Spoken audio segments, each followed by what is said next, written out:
In today's video, we'll show you how to view all of your purchase history from your Temu account.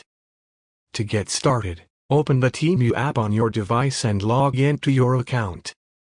Once you're logged in, then tap on the U button on the bottom right corner. Then tap on the Your Orders menu.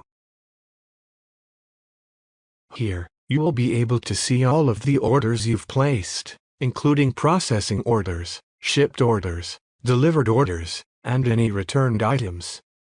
That's it. That's how you can view your purchase history on the Temu app.